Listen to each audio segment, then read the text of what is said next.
Surabaya Mengaji.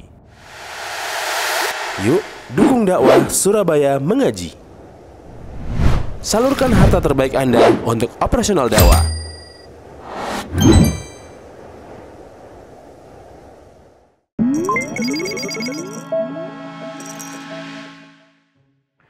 Assalamualaikum warahmatullahi wabarakatuh. Alhamdulillah, wassalatu wassalamu ala rasulillah wa ala alihi wa sahbihi wa man walah, wa la hawla wa la quwwata illa billah.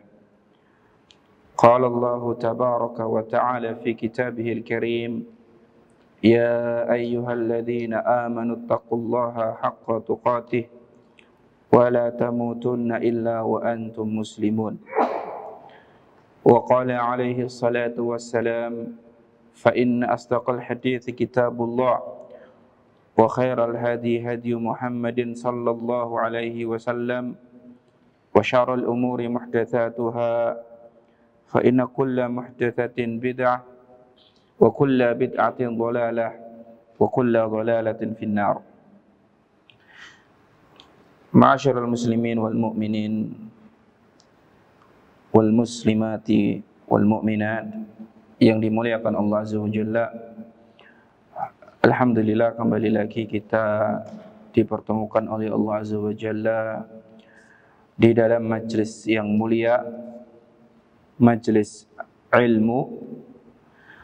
Dan pada kesempatan kali ini kita akan membahas satu bab yang kalau bisa dikatakan berjodoh dengan bab sebelumnya.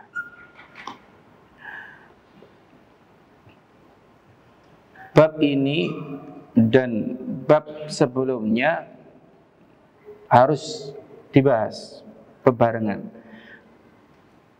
Tidak membahas satu meninggalkan yang lain. Pada bab sebelumnya kita membahas tentang mahabbah, cinta. Maka pada bab ini kita akan membahas khauf, takut. Nanti akan disebutkan oleh syarih mengapa muallif Syekh Muhammad bin Abdul Wahab menyebutkan bab khauf setelah bab mahabbah, bab cinta. Ini ada rahasianya. Pada bab ini muallif rahimahullahu ta'ala membawakan dalil dari Al-Quran dan juga hadis Nabi Muhammad sallallahu alaihi wasallam. Yang pertama adalah ayat Al-Quran yang beliau cantumkan sebagai judul bab, yaitu babu qaulillahi ta'ala, bab firman Allah Azza wa Jal, bab firman Allah yang maha tinggi. Innama dzalikumus syaitanu yukhawwifu awliya'ah fala takhafuhum wa khafuni in kuntum mu'minin. Sesungguhnya hal itu tidak lainlah hanya syaitan-syaitan yang menakut-nakuti kamu dengan kawan-kawannya. Maka janganlah kalian takut mereka, dan takutlah kalian kepadaku jika kalian benar-benar orang yang beriman. Kemudian Allah Subhanahu wa ta'ala berfirman, innama ya'muru masajidallahi man amana billahi wal yawmil akhir wa aqamas salata wa ataz zakata wa lam yakhsha illallah. Sesungguhnya yang memakmurkan masjid-masjid Allah hanyalah orang-orang yang beriman kepada Allah dan juga beriman kepada hari akhir, serta dia menegakkan salat, dia membayar zakat, dan dia tidaklah takut kecuali kepada Allah. Wa qaluhu, begitu pula firman Allah Subhanahu wa ta'ala, Wa minan nasi man yaqulu amanna billahi fa idza udhiya fillahi ja'ala fitnatan nasi ka'adzabillah. Dan di antara manusia ada yang berkata, kami beriman kepada Allah Azza wa Jalla. Tetapi apabila ia mendapatkan perlakuan yang menyakitkan karena keimanannya kepada Allah, dia menganggap fitnah manusia itu sebagai azab Allah Subhanahu wa taala. Kemudian muallif rahimallahu taala membawakan satu hadis yang bersumber dari Abi Sa'id Al-Khudri. Hadis ini dikeluarkan oleh Abu Nuaim fil Hilya serta Al-Baihaqi dan dinilai dhaif oleh Syekh Al-Albani rahimahullahu taala. Dikatakan, inna min dha'fil yaqini an turdhiyan nasa bi sakhatillah. Sesungguhnya di antara kelemahan keyakinan atau sesungguhnya di antara lemahnya keyakinan adalah engkau menjadikan manusia ridha dengan kemurkaan Allah Subhanahu wa taala. Wa anta hamadahum ala rizqillah, dan memuji mereka atas rizki yang Allah berikan lewat perantaranya. Wa anta dhummahum ala ma lam yu'tikallah, serta engkau mencelah mereka karena Allah belum memberikan apa yang kamu inginkan. Innal rizqallahi la yajurruhu hirsu harisin. Sesungguhnya rezeki Allah Subhanahu wa taala tidak dapat didatangkan dengan ketamakan orang-orang yang tamak. Wala yarudduhu karahiyatu karihin, serta tidak bisa digagalkan oleh kebencian orang-orang yang membenci. Wa an Aisyah radhiyallahu anha, dan dari Aisyah, semoga Allah taala meridhai beliau. Hadis ini diriwayatkan oleh Al-Imam At-Tirmidzi, Ibnu Al-Mubarak, dan dinilai sahih oleh Syekh Al-Albani rahimahullahu taala, bahwasanya Rasul sallallahu alaihi wasallam beliau bersabda, manil tamasa ridallahi bi sakhatin nasi radhiyallahu anhu wa ardu anhu nas. Siapa yang mencari ridha Allah sekalipun berakibat mendapatkan kemarahan manusia, maka Allah akan meridhoinya dan Allah akan jadikan manusia ridha kepadanya. Wa man iltamasa ridhan nasi bi sakhatillahi sakhitallahu alaihi wa askhata alaihi nas. Dan barang siapa yang mencari keridhaan manusia meskipun dengan cara turunnya kemurkaan Allah, maka Allah taala akan memurkai dirinya dan manusia, dan Allah akan menjadikan manusia memurkainya pula. Ma'asyiral muslimin wal muslimat rahimani wa rahimakumullah. Sebagaimana yang disebutkan bahwasannya pada bab ini muallif membahas tentang takut. Dan takut itu ibadah. Bagaimana kita mengetahui bahwasanya takut itu adalah ibadah? Yaitu pada firman Allah Subhanahu wa taala pada bab fala takhafuhum wa khafuni. Di sini terdapat dua hal yang bertentangan. Pertama adalah larangan takut kepada selain Allah, dan yang kedua adalah perintah takut kepada Allah. Allah kumpulkan. Ya. Maka jelaslah berdasarkan ayat ini bahwasanya takut itu ibadah. Kenapa? Yang pertama, Allah memerintah kita agar takut kepadanya. Dan segala sesuatu yang Allah perintahkan itu adalah ibadah. Apalagi Allah melarang takut kepada selainnya. Nah, ini apa? Sisi pendalilan kenapa takut disebut ibadah, yaitu karena Allah memerintah kita untuk takut kepadanya dan melarang dari takut kepada selainnya. Apa itu takut? Takut adalah wasfun yaqumu bil qalbi yahmilu ala fi'lil awamir wa tarkin nawahi.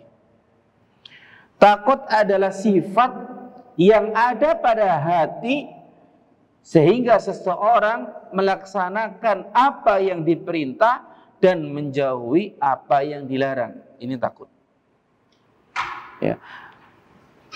Kemarin cinta itu perbuatan hati atau ucapan hati?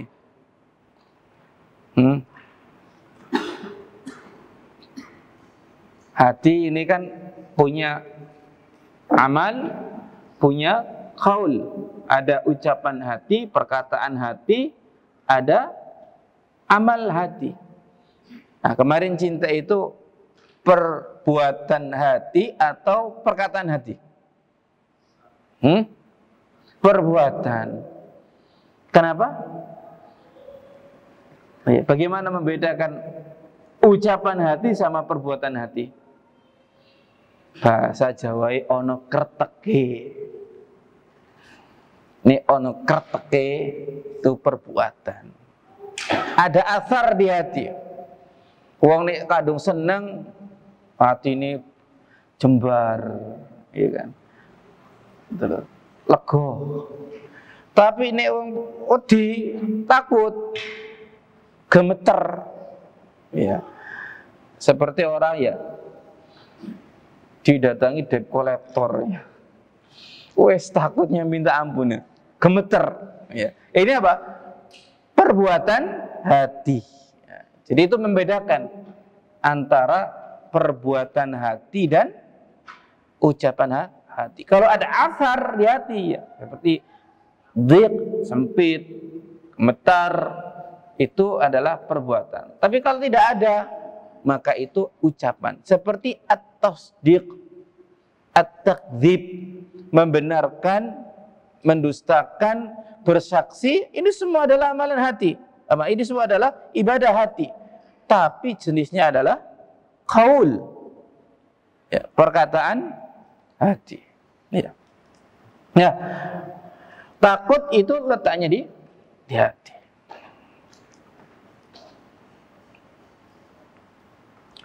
Kemudian di dalam ayat yang ada pada judul bab, Allah Subhanahu wa taala menyebutkan syaitan menakuti melalui aulianya, melalui golongannya atau penolong-penolongnya. Maka yang dimaksud dengan syaitan di sini, kata syarih adalah yadkhulu fihi kullu syaitanin minal insi wal jinni. Ya. Masuk dalam ayat ini adalah segala jenis syaitan, baik dari kalangan manusia maupun kalangan jin. Jadi kalau disebutkan syaitan, ini ada manusia, ada jin. Tapi kalau disebutkan jin, manusia tidak masuk. Ya, karena syaitan ada yang dari jenis manusia, memberi was-was, ya, menebar syubhat, ngajak hal-hal yang enggak benar. Ini syaitan dari jenis manusia. Kadang syaitan dari jenis manusia ini susah untuk dihilangkan. Kalau dari jenis jin, bacain ayat kursi, insyaallah lari, gitu kan. Kalau jenis manusia, dibacain ayat kursi tambah guyu-guyu. Maka cara menghindar dari syaitan jenis manusia apa? Tidak mendekat, selesai. Gitu loh. Ya. Nah, kemudian Asy'ari menyebutkan mengapa al-muallif yaitu Syekh Muhammad bin Abdul Wahhab menyebutkan bab khauf setelah bab mahabbah. Hal ini disebabkan bahwasanya ibadah yang dilakukan oleh seorang hamba seyogyanya mengumpulkan 3 hal. Pertama adalah al-hubbu, cinta. Yang kedua adalah al-khauf, takut. Dan yang ketiga adalah ar-raja, mengharap. Gitu loh. Ya, seorang ketika melaksanakan sholat, ya, dia berusaha untuk mengumpulkan tiga hal ini. Dia mencintai Allah, dia takut kepada Allah, dan dia mengharap kepada Allah Azza wa Jalla. Mengharap agar sholatnya diterima. Mengharap pahala surga. Dan ini tidak mengapa. Ya. Tidaklah mengapa seorang ketika beribadah kepada Allah, dia mengharap surga Allah. Dia mengharap pahala dari Allah. Dia takut akan siksa Allah Azza wa Jalla. Hal ini tidak bertentangan dengan syariat. Kalau seandainya seseorang beribadah dilarang untuk mengharap pahala, dilarang untuk mengharap dosa, mengharap surga, dilarang takut neraka, nggak boleh, ini semua nggak boleh, maka secara tidak langsung kita menuduh Rasulullah SAW mengucapkan hal yang sia-sia. Kita ambil saja contoh bab puasa. Ya, semoga Allah mempertemukan kita dengan Ramadan. Ya, kurang berapa bulan? 3 ya. 3 sampai 4 bulan ya. Ya, 4 bulan enggak cakep gitu lah. Rasulullah SAW bersabda, "Man shoma Ramadhana imanan wa ihtisaban, ghufira lahu ma taqaddama min dzambi." Siapa yang beriman, siapa yang puasa karena iman, wahtisaban, dan mengharap pahala, maka diampuni dosa-dosanya yang telah lalu. Terus ana wong ngomong, nek poso kudu ikhlas. Piye ikhlas iku? Ya poso, gak ngarep pahala, gak ngarep ampunan dosa. Wis, pokoknya poso. Nah, kita katakan kepada mereka, lah terus sabda Nabi iki apa? Ya, jelas man shoma Ramadhana imanan, krono iman, karena iman. Dan Nabi mengatakan siapa yang puasa karena iman, wahtisaban, ngarep pahala. Iki ada orang ngomong gak boleh puasa mengharap pahala. Tentu ini apa? Ucapan yang salah. Kalau ini diterima, berarti secara tidak langsung dia menganggap atau mengatakan Rasul mengucapkan ucapan yang gak ada gunanya. Buat apa diucapkan kalau gak boleh diamalkan? Buat apa diucapkan kalau tidak boleh dikerjakan, gak boleh dilakukan? Maka pendapat itu, pandangan itu salah. Yaitu apa? Pandangan yang mengatakan ibadah yo ibadah, ojo ngarep surga, ojo wedi neraka, iki salah. Gitu loh. Ya, kayak dene apa? Ya Allah, aku iki wedi neraka, tapi aku gak pantes nang surga. Terus nandi Mas. Jauh nandi gitu kan, gantung. Ya. Nah, ini yang pertama ya. Kenapa muallif rahimahullah taala menyebutkan khauf setelah mahabbah? Karena ya ibadah seorang hamba harus berkumpul di dalamnya apa? Rasa cinta, takut serta harap kepada Allah Subhanahu wa taala. Dan juga ini sebagai peringatan. Jangan sampai seorang mukmin ketika beribadah kepada Allah hanya karena cinta, terus nggak ada rasa takutnya gitu, salah. Yang kedua, hanya karena takut saja, nggak ada rasa cinta, nggak ada roja, itu pun salah. Atau roja saja, maka itu pun salah. Yang benar itu adalah apa? Tiga-tiganya harus ada. Disebutkan para ulama, 3 hal ini itu seperti 2 sayap burung dengan kedua matanya, dengan kepala itu. Ya, burung coba, salah satu sayapnya ada yang patah, kira-kira bisa terbang nggak? Nggak bisa. Kalau 2 sayapnya ini normal, terus matanya nggak bisa ngelihat, gimana? Nabrak, gak tahu arahnya kemana, gitu. Jadi khauf, mahabbah, raja, itu tiga-tiganya harus ada di dalam ibadah.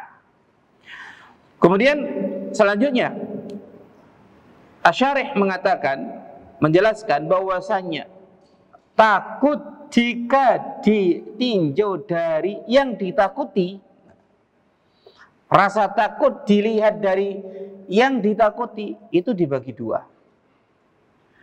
Yang pertama adalah takut kepada Allah, dan yang kedua adalah takut kepada selain Allah Azza wa Jalla.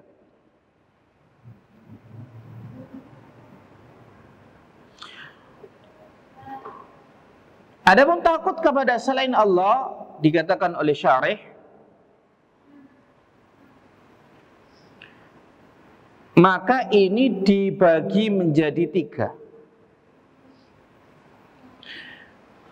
Yang pertama adalah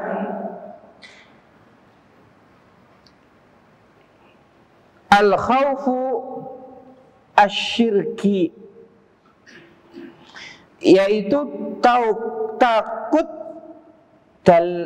takut kesyirik, takut bentuknya syirik, takut sampai derajat syirik. Nama lain takut ini adalah khaufus sir, takut tersembunyi, nama lainnya. Ya. Apa bentuknya? Bentuknya adalah keyakinan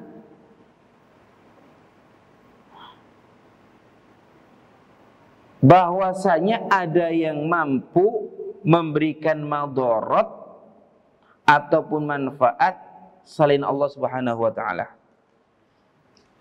Ya. Yang menimbulkan rasa takut gitu loh. Ya. Kata Syekh, bi an yakhafu min ghairillah, yaitu berupa takut kepada selain Allah Subhanahu wa taala, ya, takut kepada selain Allah Azza wa Jalla, imma khaufan min idrarihi,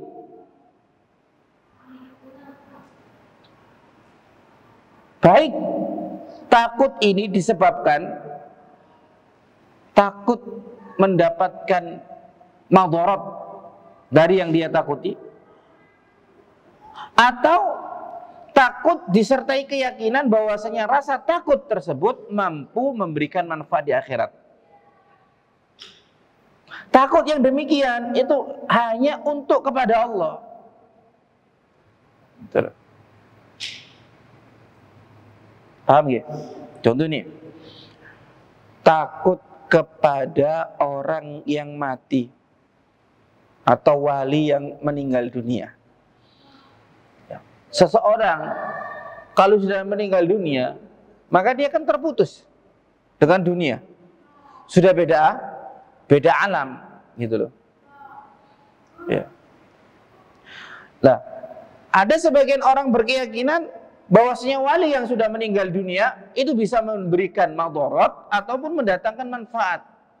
Pokoknya kalau nih saya nggak nyekar nak kuburan iku misalnya, wes celoko iki, takut gitu kan. Nah, ini takut sir.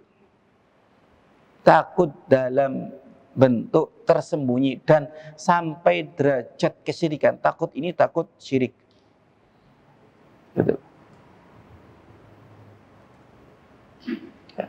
Apa kata Syekh di sini? Ma yaqau minal musyrikina min khaufihim minal awliya'i wa ashabil kubur. Contoh dari takut ini adalah takut yang menimpa orang-orang musyrikin, di mana mereka takut terhadap wali-wali atau penghuni kubur. Wa khaufuhum an yadurruhum in taraku ibadatahum, dan mereka takut apabila tidak mengibadahi penghuni kubur, mereka akan mendapatkan madarat. Nah, ini takut apa? Syirk, derajat syirik. Ya, mau kalau enggak ngasih sesembahan atau sembelihan kepada pohon tertentu, batu tertentu, kena bahaya ini. Takut banget. Nah, ini takut apa? sir. Kemudian yang kedua adalah takut yang derajatnya haram. Ya, takut yang derajatnya haram. Kalau yang pertama tadi takut derajatnya syirik. Ya, ini lebih dari haram. Karena setiap kesyirikan pasti haram, tapi sesuatu yang haram belum tentu syirik. Gitu loh. Yaitu apa? Al-khawfu minal makhluk. Takut dari makhluk. Ya. Khaufan yamna'u min fi'lil wajibat. Ya. Yaitu berupa takut yang sampai mencegah orang yang takut dari melaksanakan kewajiban. Au tarkil muharramat, atau ya, menjadikan seseorang melaksanakan keharaman. Ya, contoh ya. Misalnya ada seorang pegawai, bosnya ngomong ini, kok nek sholat jamaah pecat ya. Misalnya, terus gak sholat jamaah, takut dipecat, takut ini apa? Haram. Takut ini haram. Iya. Atau yang lain, ya. Disebutkan oleh Mu'allim di sini, yahliqu lihyatahu khaufan min makhluqin. Seseorang yang cukur jenggotnya karena takut kepada manusia. Nah, ini takut haram, tapi tidak sampai derajat syirik. Kemudian yang kedua adalah yang ketiga adalah al-khawfu tabi'i. Takut tabiat, termasuk tabiat manusia. Ya. Karena memang manusia punya tabiat takut. Seperti seseorang takut binatang buas, takut tenggelam, takut ketinggian. Nah, ini apa? Tabiat. Ya. Ada orang itu kalau jangankan naik lantai 3 ya, mungkin naik lantai 2 situ aja kalau lihat ke bawah, waduh, mendiding. Nah, ini takut apa? Tabi'i, gitu loh. Ya. Ada orang takut cicak, ya. Gak ada. Ini tabi'i, gak bisa dia apa? Gak bisa ingkari ada. Meskipun ngomong cicak wae takut, aku gak takut, tahu sungkan. Ya.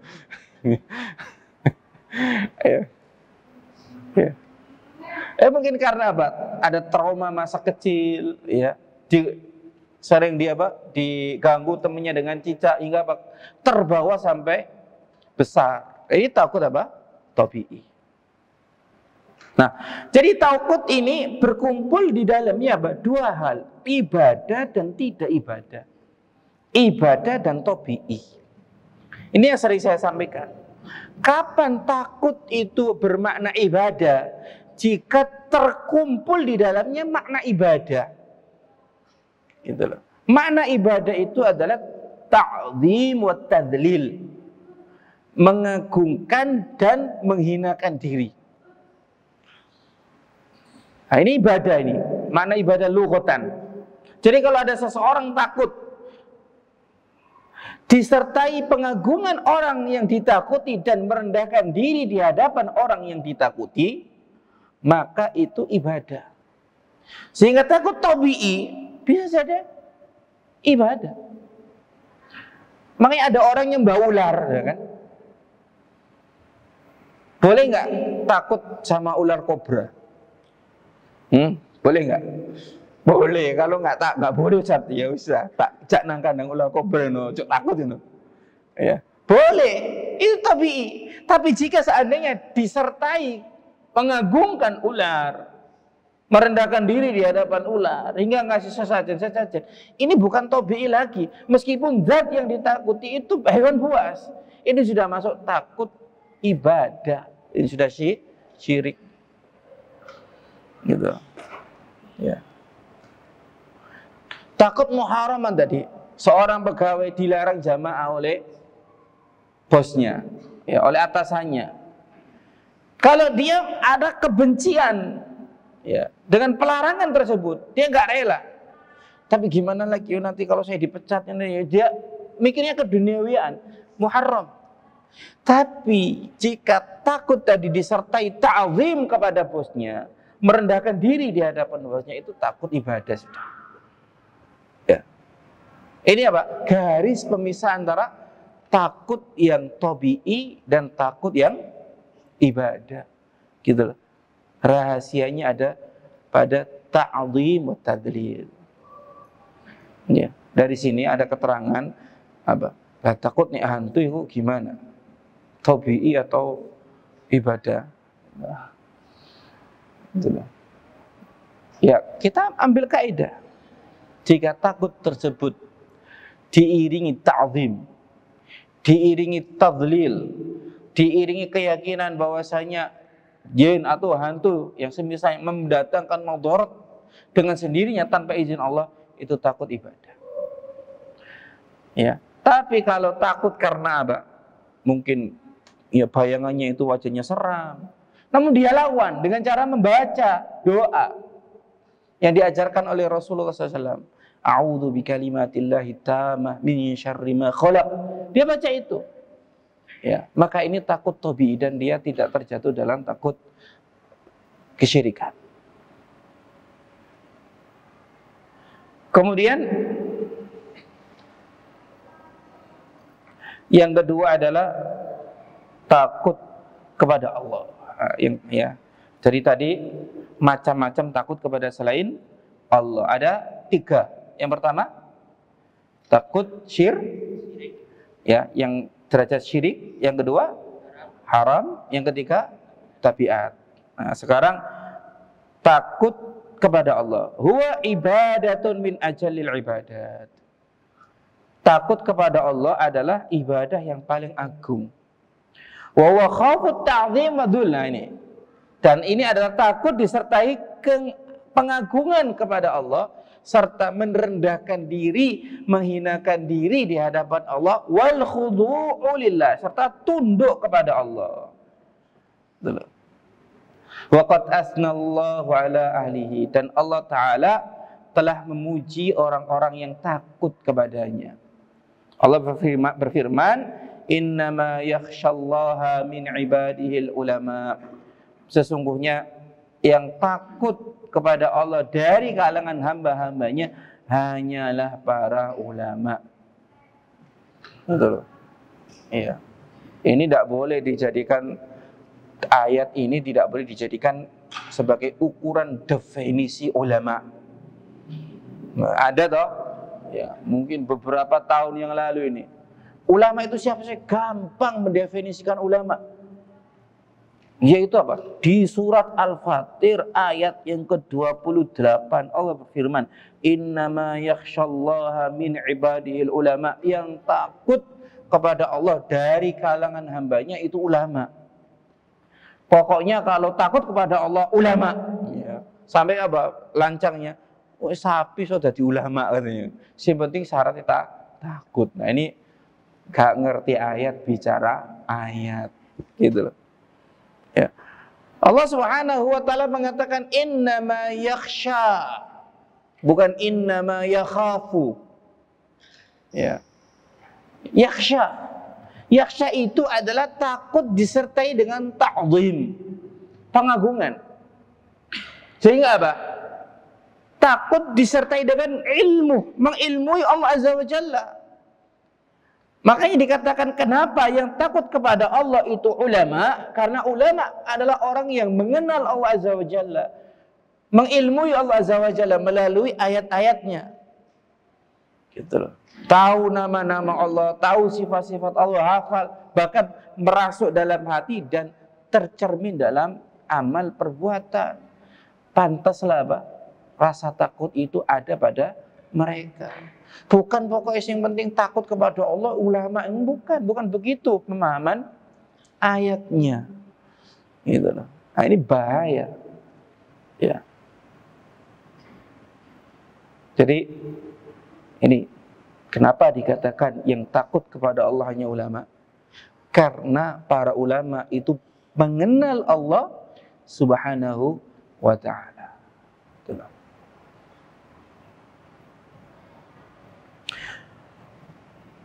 Kemudian ayat yang selanjutnya yang didatangkan oleh muallif rahimahullah ta'ala adalah firman Allah Subhanahu wa ta'ala, innama ya'muru masajidallahi man amana billahi wal yawmil akhir wa aqamas salata wa ataz zakata wa lam yakhsha illallah. Yang memakmurkan masjid-masjid Allah hanyalah orang-orang yang beriman kepada Allah. Ya, dan iman kepada Allah mencakup berapa hal?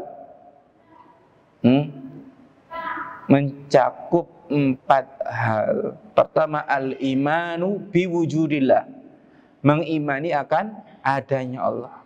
Yang kedua, al-imanu bi uluhiyatillah, mengimani ya uluhiyah Allah. Yang ketiga, al-imanu bi rububiyah, mengimani rububiyah Allah. Dan yang keempat, mengimani nama-nama dan sifat Allah Azza wa Jalla. Jadi orang-orang yang memakmurkan masjid Allah hanyalah orang yang beriman kepada Allah wal yaumil akhir, dan hari akhir. Gitu loh. Ya. Apa itu iman kepada hari akhir? Ada definisi yang paling singkat ini. Al-imanu bil yaumil akhir itu adalah al-imanu bi kulli ma yaqa'u ba'dal maut. Coba. Iman dengan segala sesuatu yang terjadi setelah kematian. Gitu loh. Dari azab kubur, nikmat kubur, fitnah kubur, pertanyaan di alam kubur, diimani semua. Itu cakupan dari iman kepada hari akhir. Ya tentu masuk di dalamnya adalah hari kiamat. Ya. Wa aqama sholata, dan mendirikan sholat. Wa ataz zakata, dan membayar zakat. Walam yakhsha illallah, serta tidaklah takut kecuali kepada Allah Azza wa Jalla.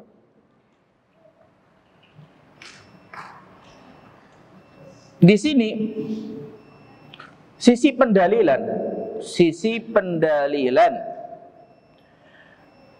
bahwasanya takut adalah bagian dari ibadah, dikarenakan pada ayat ini Allah memuji orang yang takut kepadanya.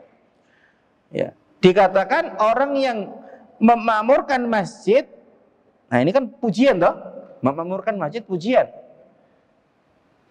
adalah orang yang memiliki beberapa sifat. Iman kepada Allah, iman kepada hari akhir, mendirikan sholat, membayar zakat. Yang terakhir apa? Takut kepada Allah. Nah, dan ketika Allah memuji suatu perbuatan, maka perbuatan itu adalah ibadah. Gitu loh. Ya, ini cara apa? Pendalilan. Ya, ini penting. Ya, kalau berbicara terkait dalil itu ada 2 hal, Pak, yang harus diperhatikan. Pertama, kesohihan dalil. Dalilnya sahih apa ora iki? Jok gebu-gebu oleh Rasulullah sallallahu alaihi wasallam. Tiba dicek maudhu. Waduh ya, dusta atas nama Nabi sallallahu alaihi wasallam. Kalau sudah dipastikan dalilnya sahih, ya, cek nomor 2, benar gak pendalilannya? Gitu. Contoh, bahwasanya yang tidak punya wudu sholatnya batal. Ya. Apa dalilnya? Dalilnya adalah sabda Nabi SAW, la sholata liman lam yaqra' bi fatihatil kitab. Enggak sah sholatnya orang yang tidak baca Al-Fatihah. Loh, Mas. Iki tadi ngomongin wudu, lah kok dalilnya kok Al-Fatihah. Nah, tapi sohe Pak, iya sohe. Nanging ora tepak gitu loh. Ya, ini dua hal yang harus kumpul kalau mau berdalil. Dalilnya harus sahih dan sisi pendalilannya harus tepat gitu loh. Ada dulu nggih.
Kemudian rasa takut kepada Allah Azza wa Jalla itu memiliki dua kedudukan. Ya. Yang pertama adalah rasa takut ketika gak istiqomah, dalam keadaan tidak istiqomah. Dan yang kedua adalah rasa takut ketika sedang istiqomah. Ya. Orang gak istiqomah, misal terjatuh dalam perbuatan dosa, kadang muncul rasa takut. Ya. Maka perasaan takut ketika tidak istiqomah itu ditandai dengan takut mendapatkan siksa Allah, mendapatkan hukuman dari Allah. Ini masih mending, sekali lagi, masih mending seseorang melakukan perbuatan dosa kemudian muncul rasa takut, ya, daripada orang melakukan perbuatan dosa sudah nggak ada lagi rasa takut. Maka ini bahaya. Ya. Sampai dikatakan bapak neraka ya aku sing ngrasakno. Lah ini bahaya nih. Ini sudah hatinya sudah apa? Sudah mati nih. Iya. Nah, perasaan takut kepada Allah ketika meninggalkan istiqomah ini muncul disebabkan apa? Tahu bahwasanya apa yang dia kerjakan itu dosa. Gitu loh. Ya. Sadar jika yang dikerjakan itu buruk, jelek. Makanya apa? Muncul rasa takut kepada Allah Azza wa Jalla. Kemudian yang kedua adalah membenarkan ancaman Allah, membenarkan neraka, gitu loh. Ya. Yang mana Allah akan jadikan neraka ini sebagai tempat balasan orang-orang yang berbuat maksiat. Dia benarkan itu, maka takut. Tapi coba kalau orang tidak membenarkan neraka, oh no poran rokong, di coba ono tabung sing tekon rokok, udah. Orang yang kayak gini nggak akan takut kepada Allah Azza wa Jalla. Gitu loh. Makanya dia apa? Yusirru ala ma yaf'alun. Terus maksiat, nggak tobat-tobat. Gitu loh. Nah ini bahaya. Ya, ini bahaya. Allah Subhanahu wa taala memiliki nama Ghaffarun wa Ghafur. Ya. Yang mana dua nama ini berasal dari satu kata yang sama. Maghfirah. Ya. Maghfiratun. Ya. Allah punya nama Ghaffarun, Ghafur. Apa bedanya, Pak? Dua-duanya kalau diterjemahkan dalam bahasa Indonesia itu satu, Maha Pengampun. Ya. Tapi kalau kita pahami dengan bahasa Arab, beda. Keduanya memiliki sisi perbedaan.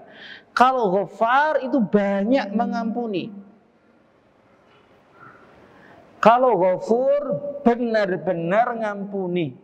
Nah, jadi kalau seorang Anda paham makna Ghaffar, paham makna Ghafur, dia tidak akan pernah berputus asa dari ampunan Allah. Karena apa? Berkali-kali dia berbuat dosa dan berkali-kali itu pula dia bertaubat dan memohon ampun kepada Allah. Allah berkali-kali mengampuni dia. Dan ketika Allah mengampuni, benar-benar mengampuni. Gitu loh. Gak kayak kita. Ya tak sepuro. Artinya sing dongkol gitu kan. Lambe tok ngomong sepuro. Artinya dongkol. Ya. Gitu loh. Ya. Makanya gak layak kita semua tidak memohon ampun kepada Allah Azza wa Jalla. Seberapapun dosa kita, mohon ampun.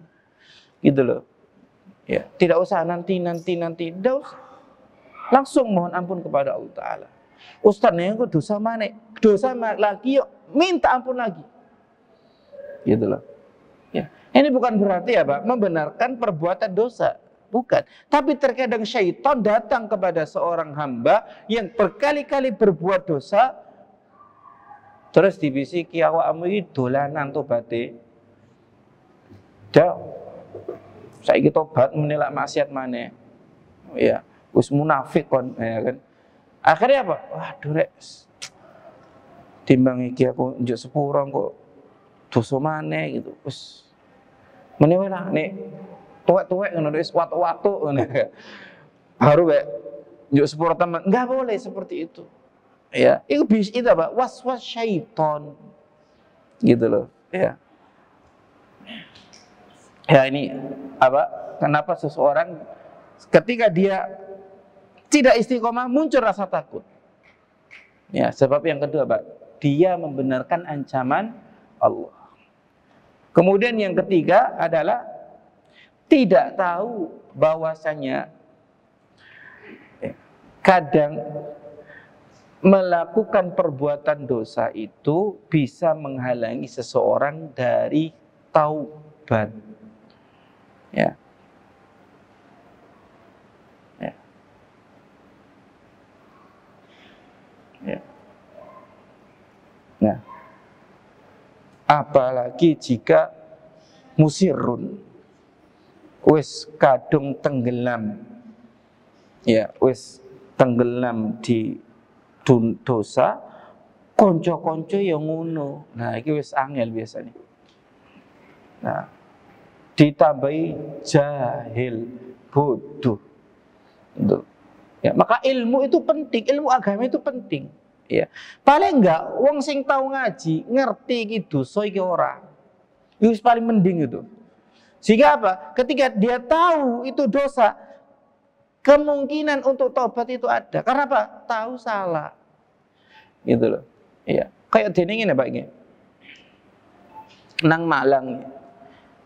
Kita tahu rutenya. Nek kesasar, kesasar lek. Tak sadar. Gitu loh. Nek kesasar sih diterusno ya nemen ngono ae gitu. Ya. Tapi nek tahu kesasaran takok wong. Bu, dalan Malang pundi? Nah. Tapi ini kalau nggak tahu, ya kayak ini apa? Google Map, ya gak tahu jalan, delok Google Map kan kadang blusuk-blusuk nah gitu, ya dituruti wae. Karena apa? Karena dasarnya nggak tahu jalan gitu loh. Ya, nah ini pentingnya apa? Belajar agama supaya bisa membedakan ini loh aturan agama, ini bukan, ini halal, ini haram, ini dosa, ini maksiat. Gitu loh. Gue dek kecebur nak dosa ngerti dosa rek aku rek. Ya Allah, semoga-moga enggak ngulangi maneh wis ngono. Ya. Nah, ini apa? Sebab kenapa seseorang ketika tidak istiqomah pun muncul rasa takut kepada Allah Azza wa Jalla. Kemudian selanjutnya yang terakhir bahwasanya muallif membawakan dalil-dalil ya, yang mana intinya bahwasanya jangan sampai kita berkeinginan mendapatkan keridhaan manusia dengan melakukan hal-hal yang dimurkai Allah Azza wa Jalla. Dan pada zaman sekarang perbuatan demikian ya, ingin mendapatkan keridhaan manusia meskipun ya, menerjang larangan Allah, mendatangkan kemurkaan Allah, itu terjadi. Sing penting oleh like, ya. Gitu? Zaman sekarang, sing penting oleh like, follower-nya akeh. Entah iku minum-minuman keras di platform medianya, di live kan. Yang paling sering ini apa? Perempuan, ya. Buka aurat, ya kan, foto, ya. Yang penting apa? Oleh jempol, ya. Nah itu apa? Perbuatan ingin mendapatkan keridhaan manusia, namun, ya, namun mendatangkan kemurkaan Allah Azza wa Jalla, gitu loh. Nah kalau demikian Allah nggak ridho, Allah murka dan Allah jadikan manusia murka kepadanya. Lho Ustaz kan akeh sing lek. Ya. Kok murka? Ya sing lek ya wong sing koyo ngono ku. Gitu loh. Ya. Maka manusia ini ada nasihat yang bagus dari salah seorang ustadz. Harus mempersiapkan siapa teman yang akan mengantar dia ke alam kubur. Siapa yang nyolati dia nanti. Itu harus dipersiapkan. Gitu. Ya. Wong sing senenge ngaji, sapa masjid. Engko sing nyolat jenazah iku apa? Wong sing seneng masjid, seneng ngaji, seneng jamaah, wong gembulane seneng jamaah. Ya. Sing nganter, ya wong sing saleh. Tapi seumpama ya, senengane ku geng motoran. Ya. Dek kuburan itu mari diletakkan mayat, enggak didoakan, dibeleri. Weng gitu. Ya. Gitu. Ya, kejadian toh? Kejadian. Gitu. Makanya apa? Seseorang harus apa? Mempersiapkan diri. Ya. Siapa nanti yang akan mensolati dirinya? Gitu loh. Siapa nanti yang akan mengantar dia ke alam kubur? Harus dipersiapkan. Gitu loh. Nah, makanya sekali lagi, memang banyak manusia yang ridho kepada dia ketika melakukan kemaksiatan. Tapi siapa yang ridho? Ya yang ridho ada yang maksiat. Orang yang taat kepada Allah, orang yang saleh, gak akan mungkin ridho, benci, gitu loh. Ya, ngaputen nggih. Ya, tapi harus belak-belakan. Banci, ya, wong lanang macak wedok, laki-laki macak perempuan. Kira-kira ono sing seneng ora? Ono sing seneng apa enggak? Ya seneng ono. Tapi ya sing semisal. Gitu loh. Ya. Tapi orang yang punya fitrah, yang masih lurus fitrahnya, enggak akan mungkin ridho dengan perbuatan demikian. Allah tanamkan apa? Kebencian di dalam hati orang-orang yang soleh terhadap perbuatan kemaksiatan. Nah, ini yang harus kita pahami, ya. Jadi jangan sampai gara-gara kita ingin mendapatkan keridhaan manusia, ya, kita menerjang kemurkaan Allah Subhanahu wa taala. Tapi sebaliknya, kita harus ya mencoba untuk mendatangkan keridhaan Allah meskipun manusia apa? Membencinya. Nanti Allah akan jadikan apa? Orang-orang ridho kepada dirinya. Semoga yang disampaikan bermanfaat bagi kami pribadi secara khususnya dan juga bagi jamaah sekalian. Kalau ada salahnya kami mohon maaf yang sebesar-besarnya. Kalau ada benarnya maka itu adalah taufik dari Allah Azza wa Jalla. Saya tutup dengan bacaan kafaratul majlis. Subhanakallahumma bihamdika asyhadu an la ilaha illa anta astaghfiruka wa atubu ilaik. Assalamualaikum warahmatullahi wabarakatuh.